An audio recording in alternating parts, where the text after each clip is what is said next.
dive, we've put together something really special for you today. Yeah, it's a really fascinating topic.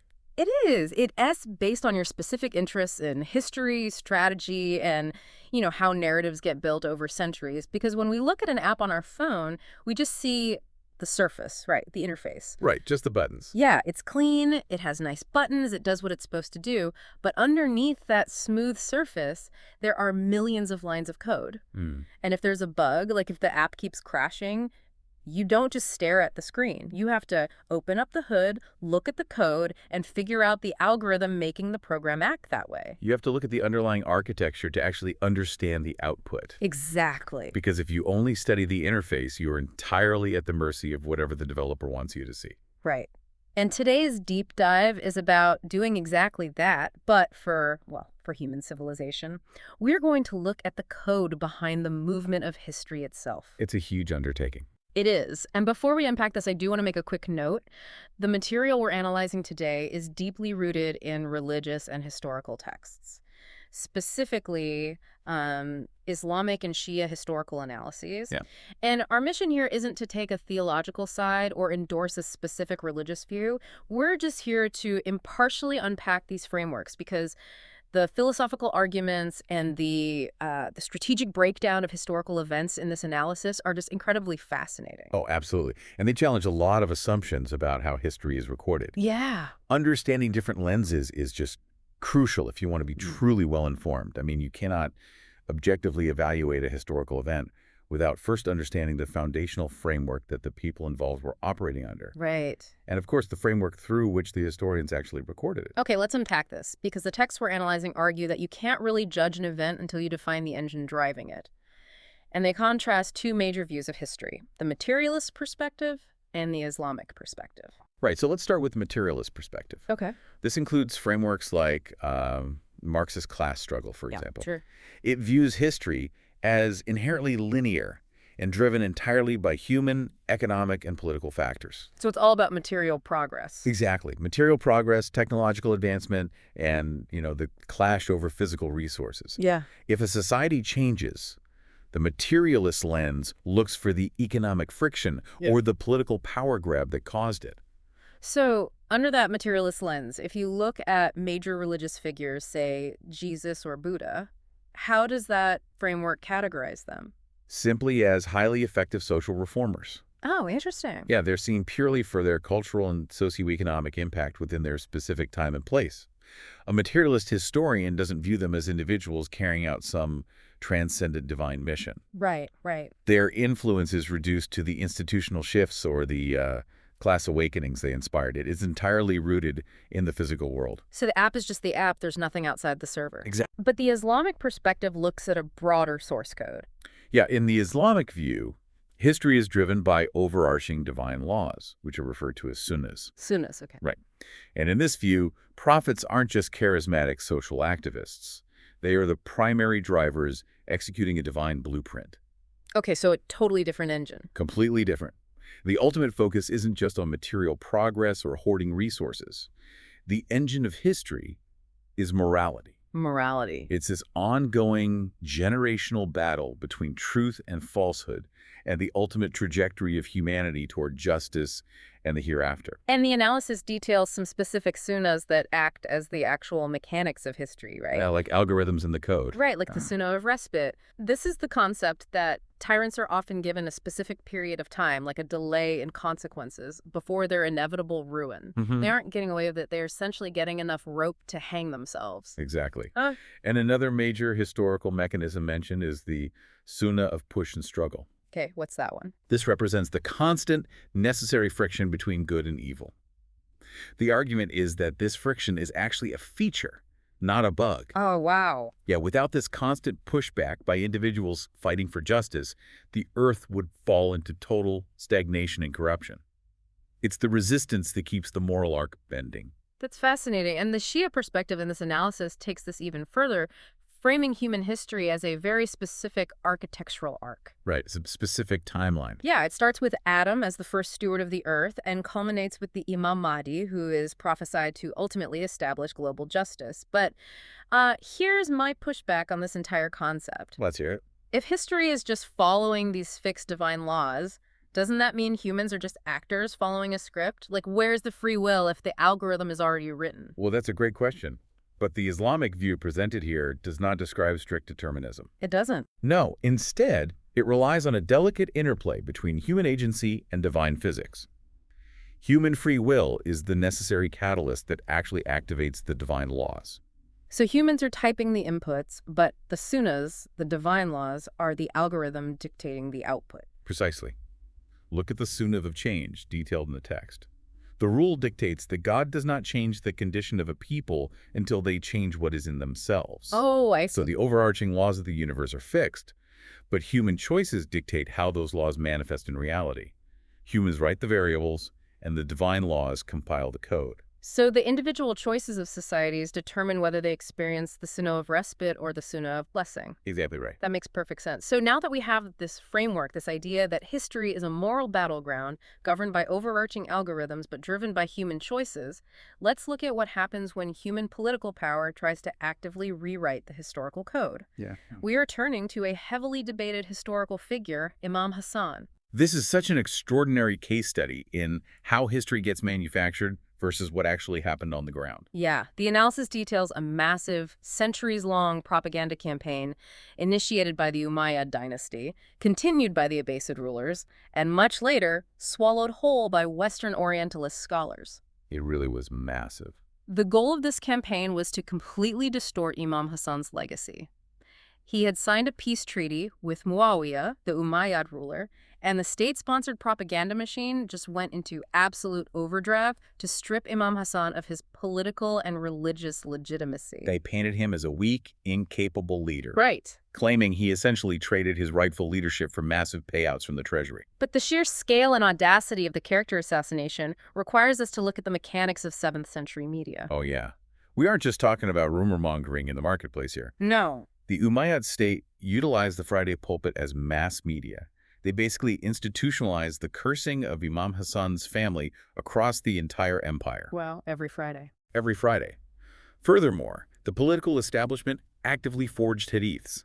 So they were retroactively inventing sayings attributed to the Prophet Muhammad. Yes, to religiously justify shifting power to Muawiyah while simultaneously delegitimizing Hasan. They bought off narrators to inject state propaganda directly into the religious record. And the most wild claim they pushed to discredit him was painting Imam Hasan as this relentless, distracted playboy. Oh, this part is crazy. Accounts were forged claiming he had 90, 200, or even up to 300 wives, just constantly marrying and divorcing them day in and day out. Which is mathematically and logistically absurd. Right. Especially given his universally acknowledged pious reputation in the earliest periods. But, repetition is the most powerful tool in state propaganda. Yeah, if a lie is mandated from every pulpit in the empire every Friday for decades, it eventually becomes accepted lore. Exactly. And the real tragedy, from a modern academic standpoint, is how this lore infected Western history. The analysis specifically points a finger at early Western Orientalist scholars, names like Henry Lamons and Dwight Donaldson. Yeah, those scholars applied modern textual criticism, but their methodology had a fatal flaw. What was that? They relied heavily on the earliest available written records, assuming age equaled accuracy. Ah, I see. But they completely failed to account for the intense political coercion governing those early scribes. They just adopted the Umayyad state's forged narratives, particularly the Playboy myth and the cowardice narrative. And republished them in Western academies as objective historical fact. Right. So what we are looking at is literally a 7th century fake news campaign that worked so well it fooled international historians for centuries. It really did. They basically reviewed the app's interface, saw the propaganda, and assumed that was the actual source code. They mistook the marketing of the victors for objective reality. Okay, so if the weak leader who sold out for money narrative is a carefully constructed lie by a political dynasty, what is the actual historical reality? Under this framework, why did Imam Hasan sign a peace treaty with Muawiyah? Well, according to the strategic analysis we're unpacking, it wasn't a surrender born of cowardice. Okay. It was an agonizing forced necessity, driven by severe societal exhaustion and just staggering internal betrayal. To really understand this, you have to look at the socioeconomic reality of Kufa. Let's set the scene there, because Kufa isn't just any city. It is the political capital and the military hub for Imam Hasan's forces. Right. Kufa was a turbulent, volatile garrison city. It was incredibly diverse but profoundly fractured. So his army wasn't exactly unified. Not at all. Imam Hasan's army wasn't a unified ideological front of loyalists. It was a messy coalition. Yeah. You had hidden Umayyad sympathizers actively working to undermine him. Spies, basically. Yes. You had tribal leaders who only cared about their pensions. You had a populace completely exhausted by years of constant civil war under his father, Imam Ali. And perhaps most dangerously, you had the Kharijites. Let's explain the Kharijites, because they are crucial to understanding why the army fell apart. These were essentially radical Puritans, right? They were zealots who operated on extreme ideological binaries. To a Kharijite, any form of political compromise or diplomacy was considered a mortal sin against God. Wow, zero compromise. Zero. They were in Hassan's army because they hated Muawiyah, but the moment Imam Hasan even entertained negotiations to prevent a bloodbath, the Kharijites viewed him as a heretic. So you have a fractured army, and Muawiyah exploits this brilliantly, using the most effective weapon in politics, which is money. Always money. The analysis highlights a catastrophic betrayal by a high-ranking commander named Ubaidullah bin Abbas. Yeah, Ubaidullah was leading a massive vanguard of the army, and in the dead of night, he defected to Muawiyah's side. In the middle of the night. Yep. The bribe Muawiyah offered was 1 million dirhams. To put that in perspective for a modern listener, 1 million dirhams in that era isn't just a nice bonus. That is immense generational wealth. We're talking the modern equivalent of tens of millions of dollars. Oh, yeah. Enough to buy a state's army's absolute luxury. And he took it. He abandoned his troops in the dark, creating an utter psychological collapse within the ranks. I mean, imagine the vanguard waking up to find their commander had sold them out. Just devastating. But the defections weren't even the worst of it. The ideological fracture with the Kharijites turned violently inward. Right, while Imam Hasan was actively leading, members of this extremist faction attempted to assassinate him. They stabbed him deep in the thigh, severely wounding him. From within his own camp. But wait, if his army is completely falling apart and his own men are actively stabbing him, why not just go down fighting on principle? Wouldn't a glorious, tragic defeat on the battlefield be better than making peace with a corrupt tyrant? I mean, it is a very romantic notion, but it is a terrible strategy if your ultimate goal is the survival of your underlying movement. Okay, so. The texts argue that fighting a guaranteed losing battle under those specific conditions wouldn't just mean a glorious martyrdom for Imam Hasan. It would have resulted in the complete and absolute annihilation of the remaining faithful followers.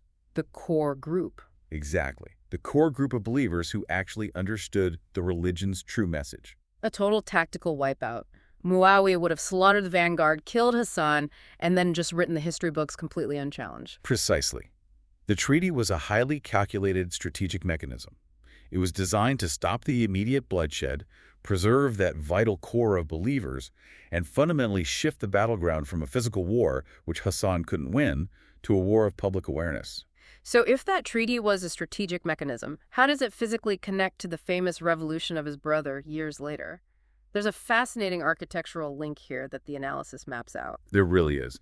The texts frame Imam Hasan's treaty as the architecture of survival, which directly laid the necessary groundwork for his brother, Imam Hussein's later actions, which are labeled the Revolution of Awareness. So they aren't opposing strategies. Not at all. The two events are not contradictory. They are sequential steps in the exact same strategic algorithm. Let's look at the conditions of this treaty, because Hasan's treaty was essentially a trap. He didn't just hand over the keys to the empire unconditionally. He forced Muawiyah to agree to very specific public terms. The terms were actually quite stringent. Muawiyah had to agree to rule according to Islamic law. He was strictly forbidden from appointing a successor, meaning the empire couldn't become a hereditary monarchy. Right. And he had to guarantee the absolute safety and security of Imam Ali and Hasan's partisans across the empire. By agreeing to those conditions, Imam Hasan tested Muawiyah in front of the entire Muslim world. And how did Muawiyah react? Well, the text notes that upon entering Kufa victorious, he immediately broke the treaty. Immediately. He stood in Kufa and openly declared to the public that he didn't fight them so they would pray or fast. He fought them solely to rule over them. He explicitly stated that the treaty conditions were trampled under his feet. He subsequently began slaughtering the partisans he promised to protect, and he appointed his wildly corrupt son, Yazid, as his successor, basically breaking every major stipulation. That moment is the critical pivot, isn't it? Muawiyah was a master of plausible deniability. Up until that point, he had maintained a very careful outward facade of Islamic piety. Oh, absolutely. If Hassan had fought him to the death earlier with a fractured army, the Umayyad propaganda machine would have painted it as just a tragic, politically motivated civil war between two competing leaders. Right, It would have been entirely murky to the average citizen. right. But by signing the treaty and forcing Muawiyah's hand, Hassan ripped the veil away. Yeah, when Muawiyah broke the terms so publicly, he shattered his own religious facade. He exposed his true tyrannical nature, proving to the populace that he cared only about consolidating power, not about the faith or the sacred agreements he swore to uphold. This brilliantly explains the contrast between the two brothers that historians always debate. Yeah, people look at history and ask, why did Hassan make peace, while Hussein, years later, famously rebelled and was martyred? Right. The framework we are unpacking explains that the difference wasn't a flaw in character, it was a shift in the political environment. The opponents required completely different strategic tools. Exactly. Muawiyah operated behind that veil of legitimacy. Hassan's treaty was the exact right tool to expose him. But years later, when Muawiyah's son Yazid took power, well, the environment changed drastically. Because the historical records describe Yazid as openly flaunting Islamic laws. He wasn't subtle at all, drinking wine publicly, committing horrific atrocities, lacking any of his father's political tact. There was no facade left to shatter. Right. With a ruler like Yazid, a peace treaty would be worse than meaningless. It would be actively destructive. Because it would grant religious legitimacy to an open, unapologetic tyrant. Exactly. For Yazid, Imam Hussein's revolution, the absolute refusal to submit, even at the cost of his own life and his family's lives, was the exact right tool. It shocked the consciousness of a society that had grown completely numb to corruption. So Hassan and Hussein were playing two different necessary roles dictated by the specific variables of their times, but they were executing the exact same overarching code, preserving the integrity of the faith against systemic corruption. Yes. The architecture of survival built the foundation. It kept the movement alive long enough for the revolution of awareness to spark. Which brings us right back to the divine physics, the sunnahs we discussed at the start. The sunnah of respite, giving the Umayyad dynasty the time and the rope to expose their own corruption to the masses. And the sunnah of push and struggle, Hussein's eventual earth-shaking revolution, pushing back against that corruption to realign the moral arc of the society. The human tactical strategy perfectly aligns with the divine algorithms outlined in the texts. It is such an incredible reframing of how to look at the mechanics of history. We started by looking at history through that divine moral lens, rather than just a struggle for resources. Yeah. Then we saw how political victors try to hijack the code using state-sponsored mass media, like the Friday pulpits, to rewrite the characters of their enemies, turning a brilliant, pious leader into a fictionalized playboy just to delegitimize his legacy. And we saw how what appeared on the surface to be a weak surrender was actually a brilliant, agonizingly difficult strategic maneuver.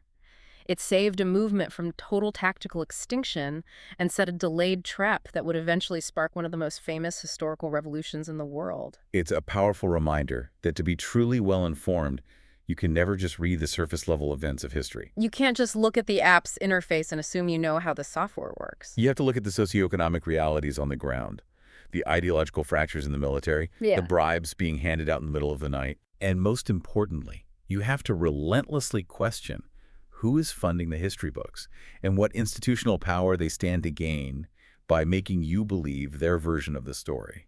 Which leaves us with a final thought I want you to chew on today.